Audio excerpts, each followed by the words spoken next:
a questão da mobilidade hoje é um dos principais problemas em Belo Horizonte. A gente precisa de um prefeito que tenha coragem, atitude, tenha peito para enfrentar as empresas de ônibus e exigir um serviço de qualidade a preço justo. A gente vai ter uma oportunidade ímpar, que é o próximo prefeito que vai rediscutir o contrato das empresas de ônibus em BH, porque ele se encerra em 2028. É uma herança do governo do PT, do governo Fernando Pimentel, lá de 2008. Para além disso, é preciso cobrar da Metrô BH, que já está com recurso em caixa, mais de 3 bilhões de reais, o cumprimento do cronograma para a criação da linha 2 do metrô. Está previsto o término das estações até 2027, em operação até 2029. Para além disso, a gente vai instituir um sistema de inteligência artificial para gestão eficiente do trânsito. O principal sistema de gestão de trânsito hoje de Belo Horizonte é o sistema DOS. É um sistema da década de 80, de mais de 40 anos. A gente vai trazer o que há de mais moderno, de mais inovador, para que a gente tenha uma gestão de trânsito eficiente e você leve menos tempo para chegar no seu trabalho e para voltar para sua casa. Esse é o grande problema de Belo Horizonte hoje. Nosso primeiro passo vai ser reorganizar o sistema dos ônibus. Primeiro, quem vai mandar é a prefeitura, não só as empresas de ônibus. Hoje Belo Horizonte tem quase metade das viagens que tinha no passado. Deu quase R$1 bilhão em subsídio. As empresas compraram ônibus novos e não melhoraram nada. Primeira coisa, integração com o metrô, de norte a sul de Belo Horizonte. A mesma tarifa que se paga do norte vai ser paga para todo o trajeto do metrô. Isso vai evitar com que os ônibus da região metropolitana venham até o centro de Belo Horizonte, vai nos ajudar na mobilidade para a capital. Segundo ponto, vamos trazer de volta as vans, um projeto que começou lá com Célio de Castro, que hoje é o chamado suplementar em Belo Horizonte, que vem sendo sucateado. As vans fiscalizadas com ar-condicionado, tarifas mais em conta, vão preencher as lacunas do serviço coletivo, onde não existia, e principalmente se as empresas de ônibus não cumprirem com as suas obrigações, nós vamos tomar a concessão e vamos entregar para novos proprietários. Isso é um compromisso que eu tenho com a cidade. Quando nós reorganizarmos o sistema de ônibus, veio no metrô do norte ou de Contagem, chegou na Praça da Estação, novos circulares pela cidade, com a mesma tarifa de ida e de volta, para que a gente possa melhorar o conforto e principalmente diminuir o congestionamento da nossa capital. Vamos entender o diagnóstico. Belo Horizonte tem hoje o segundo pior trânsito do Brasil e um dos 50 piores trânsitos do mundo. Passagem cara, transporte de péssima qualidade que não transita de noite ou de madrugada. Nós somos a capital mundial dos bares e restaurantes e os bares estão fechando cada vez mais cedo porque tem dificuldade para que os seus funcionários saiam de madrugada e voltem para sua casa. Então, primeiro ponto que é importante dizer, nós temos que enfrentar a máfia do transporte público. Para você entender, Belo Horizonte, neste ano 2024, vai arrecadar cerca de 2 bilhões de reais em IPTU. Recebe 2 bilhões, mas 1 bilhão de reais vai para o bolso dos donos das empresas de ônibus ficar tomando champanhe. Isso é um absurdo, isso é uma vergonha, é a farra do dinheiro público. Então nós temos que fazer um novo contrato. E esse contrato, quem vai ser beneficiado não vai ser o dono da empresa de ônibus, mas sim quem anda e sofre com os ônibus no dia a dia. E além disso, trazer para BH o veículo sob trilho, que ele é mais barato e mais eficaz que o metrô, ampliar a frota de ônibus elétricos, que é melhor para o meio ambiente e também mais confortável. E um último ponto que eu acho relevante, ter uma participação popular ativa, ouvindo a sociedade, entendendo quais pontos devem ser priorizados pela prefeitura. Nós estamos trabalhando para reduzir o tempo de deslocamento da cidade.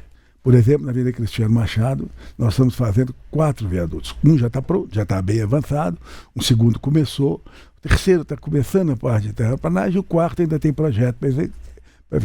Valdomiro Lobo, Sebastião de Brito, Saramenha e lá a porta da igreja lá do nosso bispo. Então, essa obra vai reduzir em 20%. Nós estamos com um projeto em andamento bem avançado no corredor do Amazonas, para melhorar o fluxo da Avenida Amazonas. Ou seja, nós pegamos os grandes corredores problemáticos e estamos trabalhando nele. O problema maior que nós temos hoje ainda é o anel rodoviário. o anel rodoviário, nós estamos tentando, como é uma obra, um espaço do governo federal, nós estamos tentando trazer o anel para Belo Horizonte, porque nós não conseguimos fazer nada. Nós tivemos um exemplo ontem. Ontem nós tivemos um acidente lá no anel rodoviário, com um caminhão que caiu a carreta, e ficamos 6 horas parados, e o DENIT não apareceu. A prefeitura e a polícia militar que tiveram que ir lá para fazer o serviço e tirar aquelas pessoas. Não pode ser isso.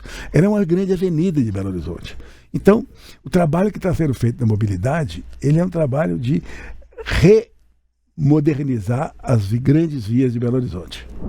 Meu plano de governo é teto, trabalho e transporte.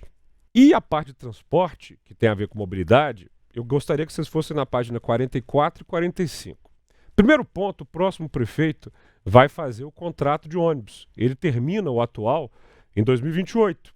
Algumas diferenças para o atual. Primeiro ponto, o prefeito precisa ser líder da região metropolitana e fazer uma integração tarifária, seja um bilhete único da Grande Belo Horizonte. Segundo ponto, o próximo contrato não pode concentrar serviço. Garagem, ônibus, combustível, isso não pode ficar na mão das mesmas pessoas. Você precisa particionar e extrair completamente o uso de dinheiro desses locais para você não permitir a corrupção, com um passe completamente digital, com integração às tecnologias, integração às ferramentas que vão permitir ao usuário saber onde está o ônibus, quantas pessoas estão dentro dele. Não estou inventando nada. Sou aqui o criador do Tarifa Zero para vilas e favelas. Você pode expandir isso como política social para outras partes da cidade. Sou o criador do Passe Livre estudantil. Hoje ele funciona para ensino médio e EJA. Você pode expandir para toda a rede de estudantes de Belo Horizonte, para garantir que a educação tenha na mobilidade uma grande aliada. E eu quero inaugurar a rede de VLTs na cidade, veículo leve sobre trilho, começando pela Afonso Pena. Comigo, prefeito, não é ciclovia na faixa central, é VLT. Mobilidade é uma coisa muito séria. Nós visitamos o Google. Eu fui o único candidato que foi no Google em São Paulo saber aí das novidades, última geração para a mobilidade em Belo Horizonte. Ninguém aguenta mais para andar 6 quilômetros, ficar 1 hora, 1h10 no trânsito parado. Hoje o semáforo abre, o outro fecha, o semáforo abre, o outro fecha. Não é isso que nós queremos. Hoje nós temos aí mais de 500 radares instalados em Belo Horizonte. Eu pergunto, se a cidade não anda, para que a gente tem 500 radares aí para multar as pessoas? Ao invés de radares, temos que colocar aí semáforos inteligentes. Nós temos essa tecnologia para trazer para Belo Horizonte. É uma ferramenta aí de inteligência artificial de última geração. Eu visitei a maior feira de mobilidade que existe no Brasil, uma das maiores da América Latina, e de lá eu vou trazer muita coisa boa para Belo Horizonte. Eu quero que esse trânsito ande. Belo Horizonte está parada no trânsito porque está parada no tempo. Hoje, os semáforos não se comunicam. Não existe aqui uma articulação entre eles. Isso tem que acabar. Ninguém aguenta mais ficar perdendo horas e horas parados no trânsito e perdendo de estar com a família, perdendo de fazer lazer, perdendo compromisso. Não pode. Ninguém aguenta mais isso. Pode ter certeza, comigo será diferente. Mobilidade é um dos maiores problemas de BH. BH tem 2.600.000 carros. Imagina, é mais carro do que gente na cidade. Mas por que tem tanto carro? Tem tanto carro porque o transporte coletivo é muito ruim. Transporte coletivo hoje em Belo Horizonte é quase uma tortura você pegar um ônibus para ir trabalhar no outro lado da cidade. Então, pergunte à sua empregada doméstica quanto tempo ela demora no transporte. Se ela sair lá bem cedo, e ela geralmente pode morar na região metropolitana ou na periferia de Belo Horizonte, ela vai chegar na sua casa 1h30 depois, se for de manhã. Se for no horário de pico, isso demora mais de 2 horas. Às vezes tem que pegar não 2, mas 3 ônibus. Com isso as pessoas vão se modulando ao carro e o trânsito fica infernal. Nós temos uma modalidade de contrato com as empresas de ônibus que são muito bons para elas, mas não para a cidade. E nós vamos antecipar este contrato, esse novo contrato. O contrato termina em 2028, mas nós vamos, desde o primeiro dia do governo, montar uma comissão que vai ter os empresários, mas também os usuários, os técnicos que entendem do assunto, e nós vamos antecipar esse contrato para, rapidamente, nós temos um novo contrato com novos ônibus elétricos que já têm sido enviados pelo presidente Lula. Nós vamos enviar mais para começar a resolver o problema da mobilidade urbana em BH.